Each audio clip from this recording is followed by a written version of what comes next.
Jenna stood paralyzed in the center of the parking garage.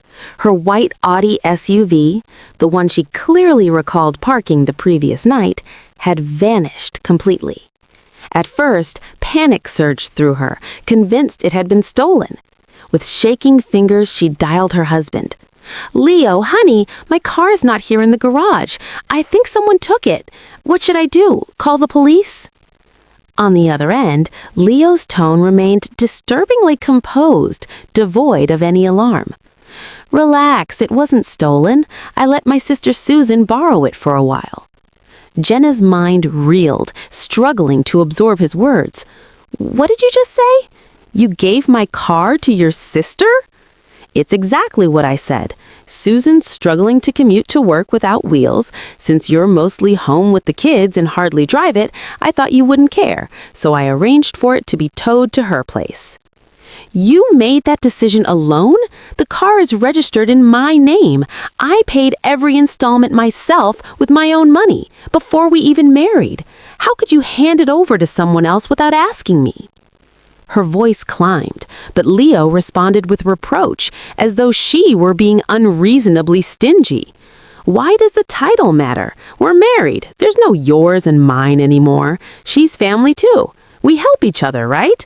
Why turn this into such a big deal over something minor?" "This isn't pettiness, it's basic respect. How do I get groceries now? How do I collect the kids from after-school activities? Does it strike you as reasonable to tow my car away without a single word to me?" "Supermarkets deliver these days. Let the kids walk. It's healthy exercise. Susan has an actual paying job. Clearly, she needs it more than you do. The tow's already paid for, so drop it and stop nagging me." He ended the call abruptly. Clutching the dead phone, Jenna nearly buckled under waves of powerlessness. This went beyond mere thoughtlessness. It felt like a deep, wounding erasure of her very presence. Unable to endure it, she took Leo's spare car and drove directly to her in-laws' home. When she rang the bell, her mother-in-law, Brenda, answered with breezy nonchalance. "Well, Jenna, what brings you here? Such a surprise, and no call ahead." "Brenda, did you know Leo sent my car to Susan? It's titled in my name. It's mine. I treasure it. How could this happen without anyone consulting me?" At Jenna's anguished appeal, Brenda scowled and folded her arms. "My goodness, how selfish can you be? Who cares about the name on the paper? Do you realize how much time Susan loses on buses?" "Brenda, that misses the point entirely. He didn't borrow it out, he gave it away. I earned every cent for that car. It's only fair I be asked first."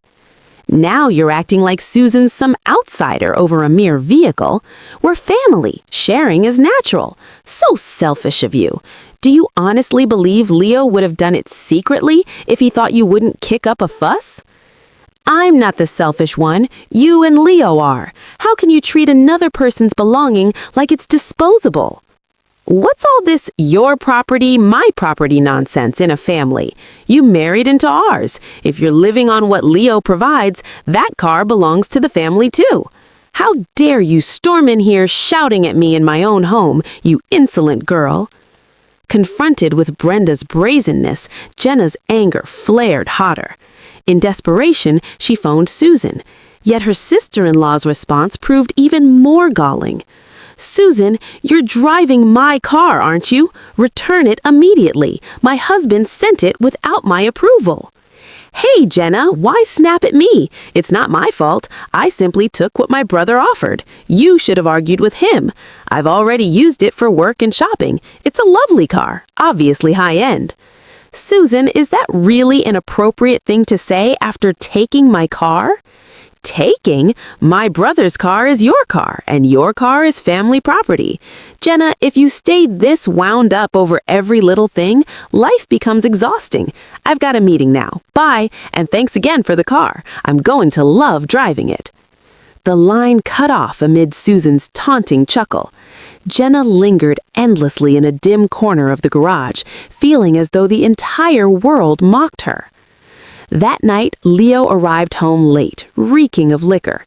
Spotting her expression, he sneered. Still sulking over the car? I told Susan to look after it properly. Don't fret, I'll sort the insurance.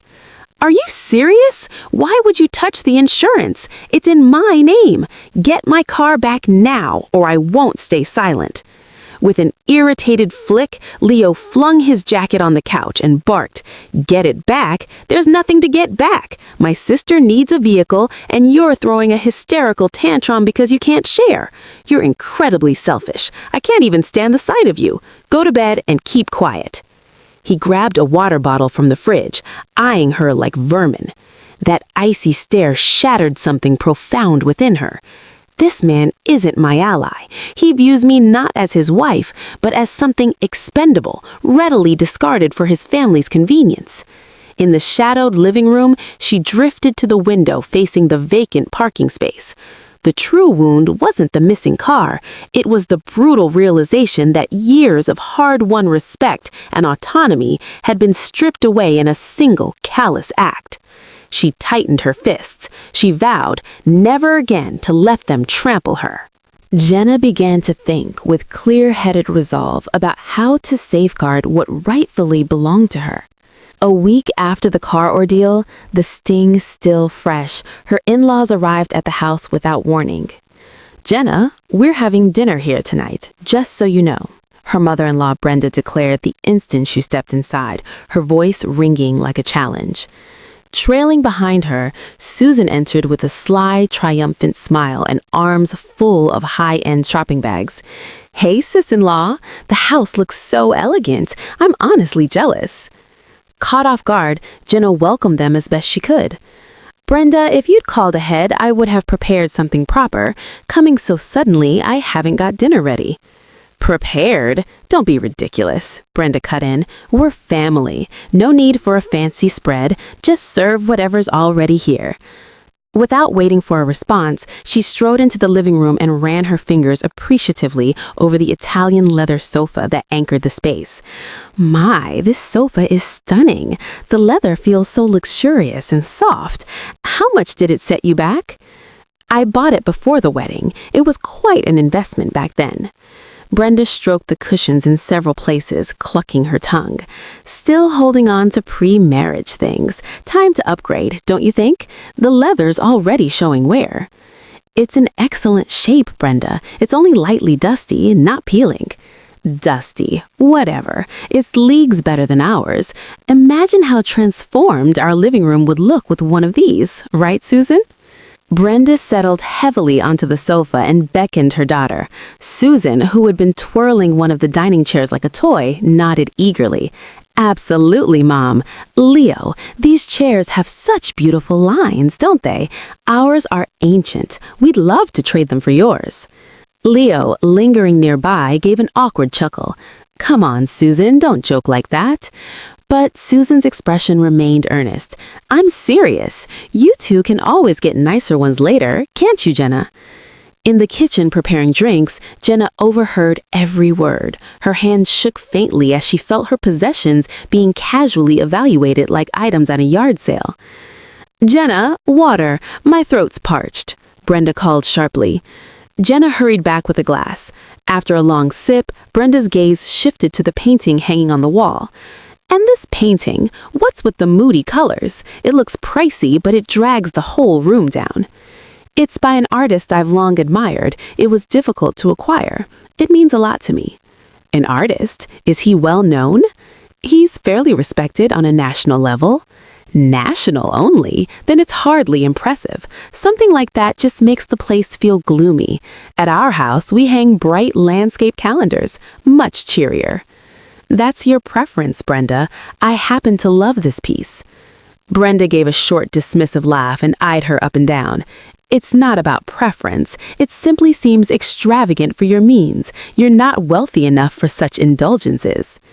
Jenna pressed her lips together, swallowing the sting of humiliation. Meanwhile, Susan pushed open the master bedroom door without knocking. "Wow, Jenna, what a gorgeous bed. It looks straight out of a 5-star hotel." "Susan, you can't just barge into someone's bedroom. Please leave." Jenna rushed in after her. Susan promptly flopped on the mattress. Someone's? I'm your husband's sister. You're always drawing these strict boundaries, aren't you? It's not boundaries, it's basic courtesy. Walking uninvited and sprawling on the bed isn't appropriate. Oh, Jenna, if we get that formal in family, all the closeness disappears. Susan bounced lightly, testing the springs. You can feel the German quality. It's exceptional. Hey, Leo, couldn't you pass this bed to me later? You'll buy a new one when you upgrade anyway. Leo stood awkwardly in the doorway. Susan, come on, Mom's waiting. Let's go back out. Why not? What's yours is eventually ours too, right? Susan hopped off the bed and flung open the closet. Oh my, Jenna, so many clothes. And this coat, the material is divine. Mind if I try it? Susan, that's enough. Please stop. Rifling through someone else's wardrobe is far too personal.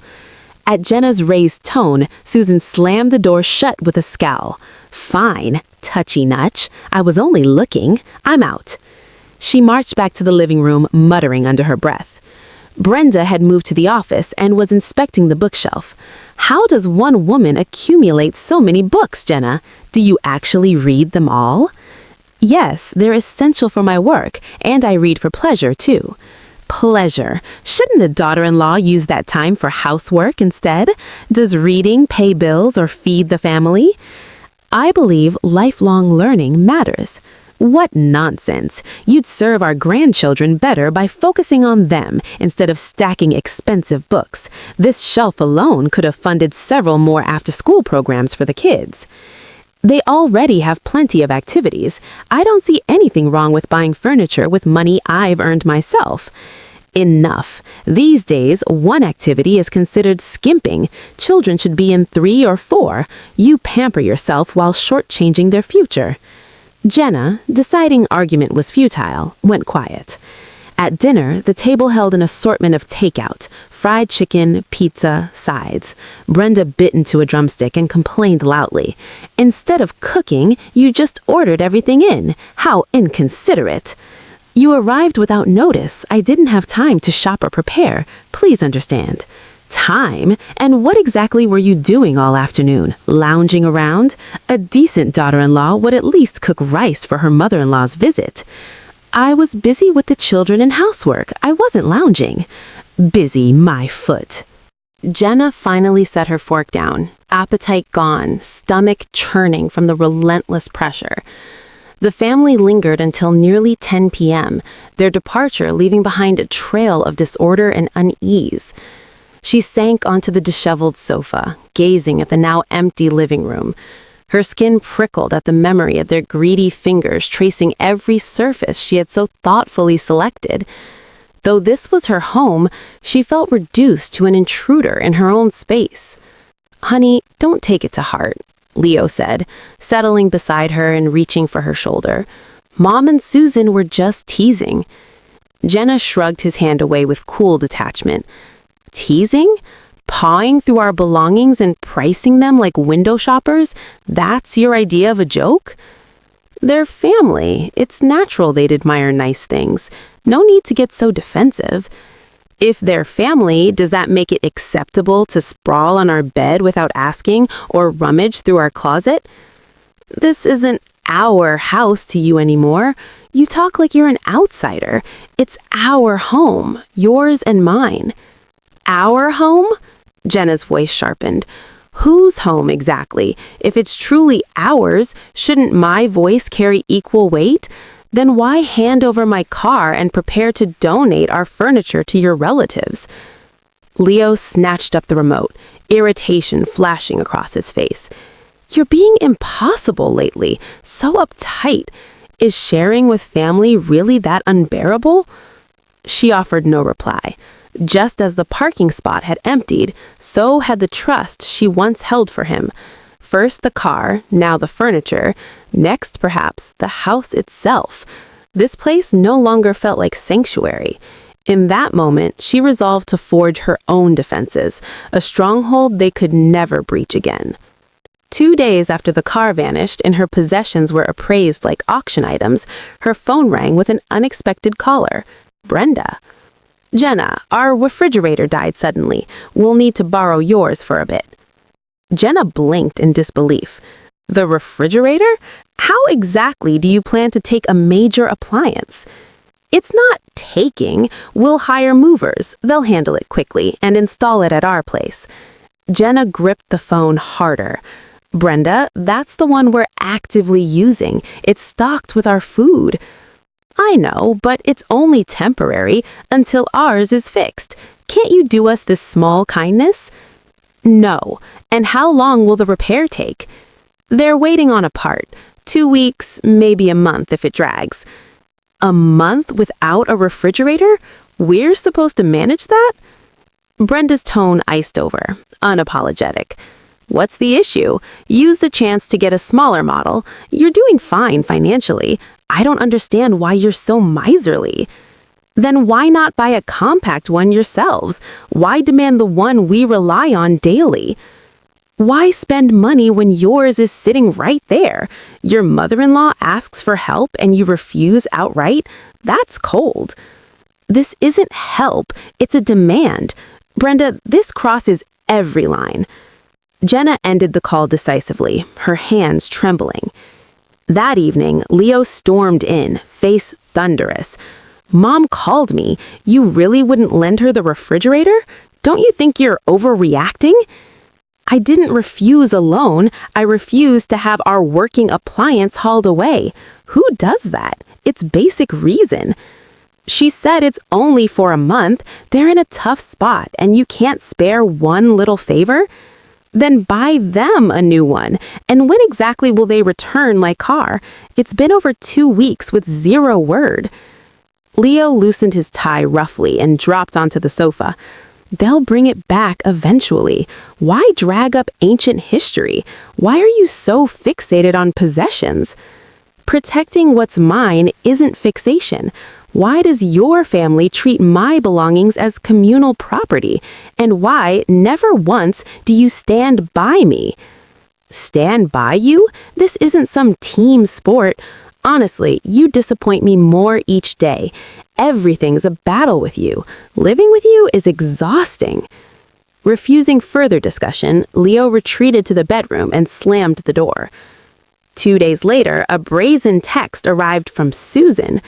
Jenna, it's my nephew's birthday soon. Can you bake us a cake? That fancy oven of yours is perfect for it. Jenna exhaled heavily and typed back, I'll have to pass. I've been extremely busy lately. The reply came fast. Busy? How busy can a stay-at-home person be? Baking a cake takes nothing. It's for your own nephew, the least you could do. When Jenna didn't answer, 30 minutes later, Brenda called, voice sharp with indignation. Susan said you turned down her request for a birthday cake? Is that true? Brenda, I'm not idle. Housework and childcare are real work. My time has value too. Anyone at home all day is doing nothing worthwhile. When your sister-in-law asks for something, the answer is yes, full stop. Since when did you get so full of yourself that you lecture about your time? Being family doesn't entitle anyone to my unconditional sacrifice. Sacrifice? Baking one simple cake isn't sacrifice. You're so selfish. Jenna could no longer contain the words that had been burning inside her for weeks. Brenda, I'm not making the cake. More precisely, I won't make it because I have no desire to. I'm choosing how I spend my own time. What did you just say? Brenda's voice cracked with disbelief. Have you completely lost your senses? No, I haven't. I've simply decided to start saying no. From this moment on, I will refuse every unreasonable demand. Consider yourself warned. Jenna ended the call and set the phone face down on the table, her pulse steady for the first time in days. That night, Leo arrived home with murder in his eyes. So it's true. You actually told my mother you couldn't be bothered to bake a cake? I did nothing wrong. My time belongs to me. Why is everyone acting as though I've committed a crime? The problem isn't that you said no, it's the disrespectful way you said it. When did you turn so heartless? I'm not heartless. I'm finally claiming the respect I deserve. Why do you stay silent while they help themselves to everything that's mine? Helping family isn't helping themselves. It's what married people do. Lending the car, sharing furniture, that's normal. And when exactly do they plan to return the car, or the refrigerator they wanted to cart away, or acknowledge that a cake isn't an obligation? I already told you the car will come back. Why do you keep harping on it? And lower your voice. The children are asleep. Jenna gave a short, bitter laugh and met his gaze unflinchingly. Why have you never, once, taken my side? What am I to you? Just household help for your relatives? Stop being absurd. You're draining me with this constant dissection of everything. Realizing further words were pointless, Jenna walked to the bedroom, turned the lock, and left him standing in the hall. The next morning, the moment the children left for school, the garage door rumbled open. Brenda had entered using the code. "Jenna, get out here this instant and repeat what you dared to say yesterday." Jenna stepped calmly into the living room. Brenda, entering someone's home uninvited by using the access code is a serious breach of respect. Respect? I'm your mother-in-law coming to my son's house. Have you gone mad? This is my home too, as you've reminded me repeatedly. I told you yesterday, I will no longer entertain unreasonable requests. They aren't requests, they're family sharing. When something good exists, you share it. Or do you intend to hoard everything and live in selfish luxury? True sharing is mutual. What I've experienced is pure one-way extraction. Extraction? Brenda's face flushed crimson. She jabbed a finger forward. After everything I've done, every meal I cooked for you at family gatherings, you dare accuse me? How can a few dishes compared to commandeering my car, coveting my furniture, and demanding my labor without consent? Brenda snorted, fury boiling over. She kicked a large potted plant. It toppled, soil spilling across the floor. Without another word, she stormed out. Jenna stared at the ruined plant, then sank onto the sofa. Like the vacant parking space weeks earlier, the final reserves of her patience had run dry. A week later, over dinner, Leo announced casually, "Honey, the company is sending me abroad for a major project. I have to go." Jenna set her spoon down slowly. "So suddenly? How long?" "6 months, probably. It's non-negotiable." She stared at him, stunned. 6 months? And the children and I? You think it's reasonable to decide this alone and simply inform me? Leo chewed without looking up. What's to discuss? It's work. You'll manage the house and kids the way you always do. You handle it beautifully on your own. On my own? She echoed. School runs, activities, every meal, every chore, for half a year without a partner? You believe that's trivial? Don't exaggerate. You're home all day. You have the time. I'm the one going out to earn money the hard way. A little understanding wouldn't hurt. This isn't about understanding. It's about you making major family decisions unilaterally and expecting me to accept them. I'm telling you now, I leave in 2 weeks, so please pack my suitcase and straighten my side of the room. I'll be too busy to do it. He drained his water glass and disappeared into the bedroom. Jenna remained at the table, eyes fixed on the ceiling, alone with the weight of his indifference. 2 weeks later, Leo departed for the airport, wheeling 2 oversized suitcases. I'm off. Mom and Susan may stop by occasionally. If they need help, lend a hand, all right? Have a safe trip. Driving home alone from the terminal, Jenna felt an unexpected lightness settle over her. Solitude, rather than loneliness, brought quiet relief. The calm was short-lived. The following day, Brenda's calls began in earnest. Jenna, now that Leo's away, the house must feel so empty. To keep you from getting bored, come over to our place often and help out. I'm sorry, Brenda, but I'm fully occupied with the children. I won't be able to visit. Occupied? Raising children hardly exhausts. You feed them, send them to school, that's it. I know you have free afternoons. My afternoons are filled with laundry, cleaning, preparing snacks, organizing their schoolwork. I barely sit down. Brenda gave a dry chuckle. In my day, women raised children and labored in the fields. Don't pretend you're overworked. Then the real purpose emerged. By the way, Jenna, while Leo's gone, you could bring us the living room air conditioner. Ours is antique, poor cooling, high electricity bill. Yours is modern. With Leo away, the bedroom unit should be plenty for you.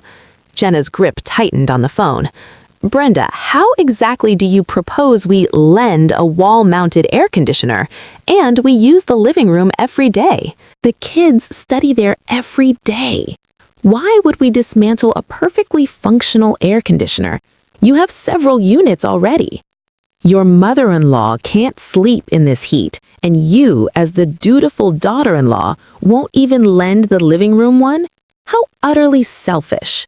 This request is completely unreasonable. I will not give you the air conditioner. Jenna ended the call with firm finality. Moments later, a text pinged from Susan. Jenna, our vacuum died. Lend me your cordless one. You've got two, the cordless and the robot. Easy. Jenna exhaled slowly and typed back, Susan, everyone should purchase their own essentials. We rely on ours daily. I can't lend it. Wow, you're so stingy, Jenna. With my brother gone, you're showing your true colors. Lending a vacuum is nothing. When he returns, I'm telling him every detail. A mocking emoji followed, but Jenna left it unanswered. From then on, the barrage intensified. Brenda and Susan demanded everything, the dishwasher, the microwave, even pieces of furniture, always cloaked as borrowing. Each time, Jenna replied with mechanical calm. No, that's not possible. It belongs to me. About a month later, Brenda called in a rage. Jenna, what's wrong with you? Why refuse everything lately? If you won't lend it, then just buy us a new one. They're my possessions. That's precisely why I refuse. It's none of your concern, Brenda. None of my concern? Are you defying me now? Isn't sharing normal in a family? It isn't sharing when it's one-sided seizure, from the car to the air conditioner to the vacuum. You've tried to claim everything without my permission. Claim? When a mother-in-law asks, a daughter-in-law should at least show generosity, you disrespectful girl.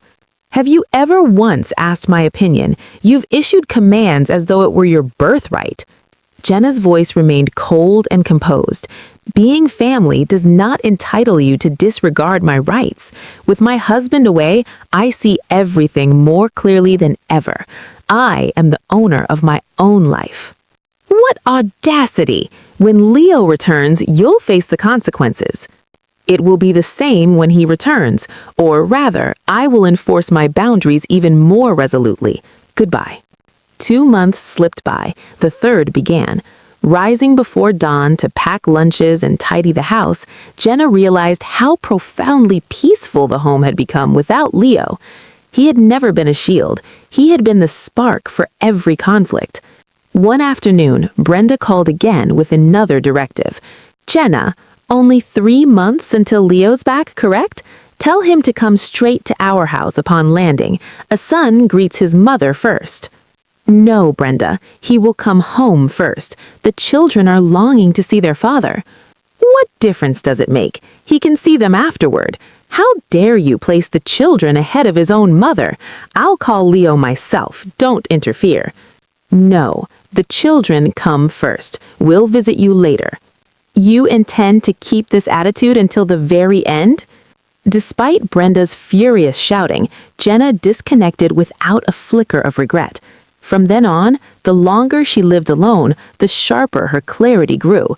A fierce determination took root.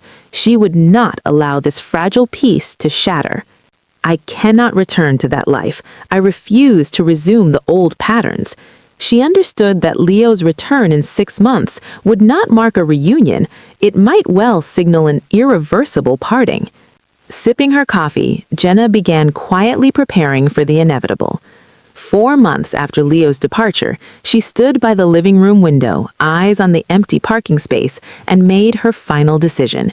She could no longer endure this toxic cycle. Early the next morning, after dropping the children at school, she dialed her father with unsteady fingers. Dad, it's Jenna. I just needed to hear your voice. Sweetheart, what's wrong? You sound troubled. Dad, there's something important I need to discuss.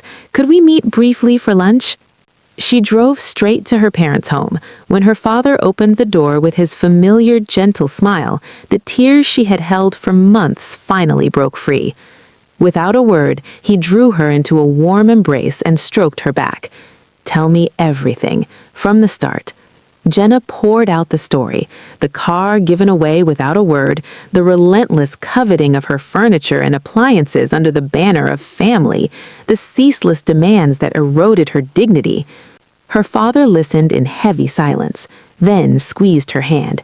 "My precious girl, you've carried this burden entirely alone. Forgive me for not seeing it sooner." "Dad, I've decided to divorce Leo. I can no longer imagine a future with this man." He paused, then met her eyes steadily. "With children involved, are you absolutely certain? This is a choice you must weigh with the greatest care." "I've thought it through precisely because of the children. What lessons will they absorb watching their mother's possessions and boundaries trampled as though they mean nothing? I cannot raise them to believe property and respect are optional." At her unwavering conviction, her father nodded slowly. He arose, retrieved a folder from his study, and placed it before her. "If this is your decision, your father will stand by you. Do you remember the condo in River North? It's in your name and currently vacant." "That's exactly why I came. Could the children and I move there?" "Of course. I purchased it years ago as a safety net for you. Move in whenever you're ready." Fresh tears welled at his quiet support. "Thank you, Dad. Truly, thank you." "No thanks are needed. Safeguarding my daughter is my responsibility." "When do you plan to move?" "A week before Leo returns, quietly, without confrontation." Her father gave a small, resolute nod. "Then we'll make it happen smoothly. You're not alone anymore." Jenna let the words hang in the air for a moment, her voice remaining measured and unshaken. "I never treated Leo like an object, Brenda. You did. You treated him like an extension of yourself, someone whose decisions you could override, whose wife you could command, whose home you could raid whenever it suited you. I treated him like a partner. I waited years for him to act like one. He never did. So yes, I am returning him to the only family he has ever truly belonged to, yours." Brenda's breathing came in sharp, furious bursts. "You vicious woman! You think you can just discard my son like yesterday's trash? The courts will see through you. They'll see a wife who abandoned her marriage the second her husband went to work for his family. You'll get nothing, no alimony, no sympathy. You'll be the villain in this story." "I have no interest in being the heroine or the villain," Jenna replied. "I only want to be free. The lawyer has already filed. The papers will be served to Leo the moment he lands. He'll have every opportunity to respond, to contest custody, to request visitation. I'm not hiding the children from him, but I will not allow them or myself to return to a life where boundaries are mocked and possessions are treated as communal loot." "You'll regret this," Brenda snarled. "When Leo hears how you spoke to his mother, how you stole his children in the night." "I didn't steal them. I protected them. And when Leo hears the full story, not your version, but the truth, he'll have to decide whether he wants to keep defending a system that devours everyone in its path, or whether he finally chooses something different. Either way, that choice is no longer mine to carry." Jenna paused, letting silence settle between them like a clean sheet. "This conversation is over, Brenda. Any further contact can go through attorneys. Do not come to this building. Do not send messages. Do not involve the children directly. If you do, I will seek a restraining order. Goodbye." She ended the call before Brenda could unleash another tirade. The apartment was quiet except for the soft hum of the refrigerator and the distant murmur of city life far below. Jenna set the phone face down on the windowsill and turned back to the view. The river glittered under the late afternoon sun. Somewhere out there, Leo's plane was already crossing oceans, carrying him toward a home that no longer existed. She felt no triumph, only a deep, steady relief, like a knot that had been twisted for years finally loosening. That evening, she cooked a simple dinner, pasta with vegetables the children had chosen at the market. They ate at the small dining table that overlooked the city, laughing over silly stories from school. No one barked orders, no one appraised the plates or the furniture, no one demanded anything that wasn't freely offered. After the children were bathed and tucked in, Jenna sat on the balcony with a cup of chamomile tea. She opened her laptop and began searching for a new car. Something safe, fuel-efficient, easy to park. Nothing flashy, just hers. A notification pops up, an email from the lawyer confirming the filing and service arrangements. Attached was a draft of the petition. She read it once, signed the acknowledgement, and closed the laptop. The next morning, her father called. "How are you holding up, sweetheart?" "Better than I expected, Dad. The children are happy. I'm calm, really calm." That's all I needed to hear. "If anything comes up, any calls, any visits, you let me know immediately. I've already spoken to a friend who's a retired judge. He's willing to advise if needed." "Thank you for everything." "You don't thank a father for loving his daughter. You just keep building that beautiful life you deserve." I smiled into the phone. "I intend to." Days turned into weeks. Leo's return date came and went. Jenna received confirmation from the process server. Papers delivered at the airport. No dramatic scene at the old house, no furious knocks at her new door, only silence, which, for the first time, felt like peace rather than absence. She bought the car the following Saturday. Silver gray, practical, with excellent safety ratings. The children helped choose the color and cheered when the dealer handed her the keys. As she drove them home, the word finally fit, she glanced in the rearview mirror at their bright faces and thought, this is what freedom looks like. Not the absence of conflict, but the presence of choice. Not the erasure of family, but the protection of self. And for the first time in many years, Jenna felt neither hunted nor hollow. She felt whole. Yes, I fully support Jenna's decision to divorce and reclaim her life. Here's why, based on the dynamics portrayed in the story. From the outset, Jenna's marriage isn't depicted as a partnership of equals. It's a one-sided arrangement where her boundaries, possessions, and autonomy are repeatedly violated under the guise of family sharing. Her husband, Leo, consistently prioritizes his mother and sister over her, enabling their entitlement and greed without ever defending her. This isn't just about a car or furniture, it's about systemic emotional abuse, where Jenna's treated as a resource to be exploited rather than a person with rights. By leaving, she's modeling self-respect and healthy boundaries for her children, who clearly recognize the toxicity, as seen in their relief at the new home and fear of the grandmother's visits. Raising kids in an environment where one parent is constantly demeaned isn't healthy. It's damaging, and studies on family dynamics show that chronic invalidation like this can lead to long-term mental health issues for everyone involved. That said, divorce is never easy, especially with kids, and it's a shame it reached this point without Leo stepping up. But reconciliation would require genuine change from him and his family, which the story shows no sign of. Jenna's choice prioritizes peace and dignity over maintaining a broken status quo, and that's empowering. In real life, situations like this often highlight cultural or generational clashes around in-law expectations, but no one should endure being devoured bit by bit, as she puts it. If this were a real scenario, I'd advise seeking therapy or mediation first, but given the escalation, her exit seems justified and brave. What about you? Do you agree or see it differently?